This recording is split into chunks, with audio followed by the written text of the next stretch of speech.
ఈ వీడియోలో మీకు క్లీన్ బల్కింగ్ ఇంకా డర్టీ బల్కింగ్ గురించి మంచి ఎక్స్ప్లెయిన్ చేస్తా. ఫస్ట్ డర్టీ బల్కింగ్ అనుకోండి. ఫస్ట్ చాలా మంది ఏం థింక్ చేస్తారంటే బల్కింగ్ అనగానే ఇష్టం వచ్చినట్టు ఇష్టం ఉంది తినొచ్చు అని. అట్లా కాదు.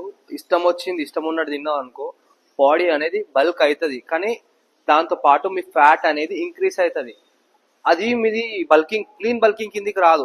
మళ్ళీ తర్వాత నువ్వు ఏం చేయాలి? ఇప్పుడైతే కట్టింగ్కి వస్తావో అప్పుడు మళ్ళా నువ్వు వెయిట్ లాస్ చేయడం మళ్ళా అదేదో పెద్ద తంటు ఉంటుంది.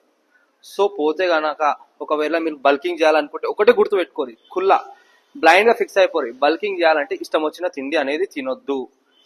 మాక్సిమం చాలా మంది ఏం చేస్తారంటే అరే బల్కింగ్ ఉన్న చీట్ మీల్, డైలీ ఒక చీట్ మీల్, బర్గర్, పిజ్జా అవన్నీ తింటారు.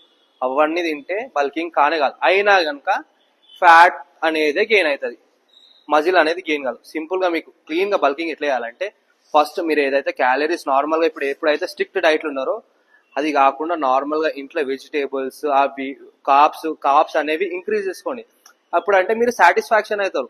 బల్కింగ్ అంటేనే అది సాటిస్ఫాక్షన్ కావాలి. మీరు నీటి తిండి తిని కూడా సాటిస్ఫాక్షన్ కావాలి. ఇప్పుడు నేను ఉన్నాను అనుకోండి, ఇప్పుడు నేను ఒకటే స్ట్రిక్ట్ డైట్ మెయింటైన్ చేసుకుంటా కాకుండా అదేదో ఇంట్లో ఫుడ్ నార్మల్ గా కర్రీస్ అయినా ఏదైనా ఇంట్లోదే తినుర్రి. బయట తింటే అసలు అది క్లీన్ బల్కింగ్ అనేదే కాదు. ఇంట్లో ఫుడ్ తినుర్రి, దాంతో పాటు మీ ప్రోటీన్ ఇంటేక్, మీ కాప్స్ అనేవి ఇంక్రీజ్ అయ్యి.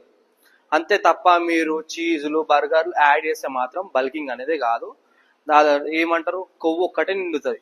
మళ్ళీ దాని తర్వాత మీరు కటింగ్కి వచ్చారు అనుకో, కళ్ళు తెరిచారు అనుకో, మళ్ళా వెయిట్ లాస్ కార్డియో అనేది తిరగాలి. సో బల్కింగ్ అంటే ఒకటే, బ్లైండ్ గా ఫిక్స్ అయిపోయి బల్కింగ్ అంటే ఇష్టం వచ్చిన తిండి తినడం కాదు.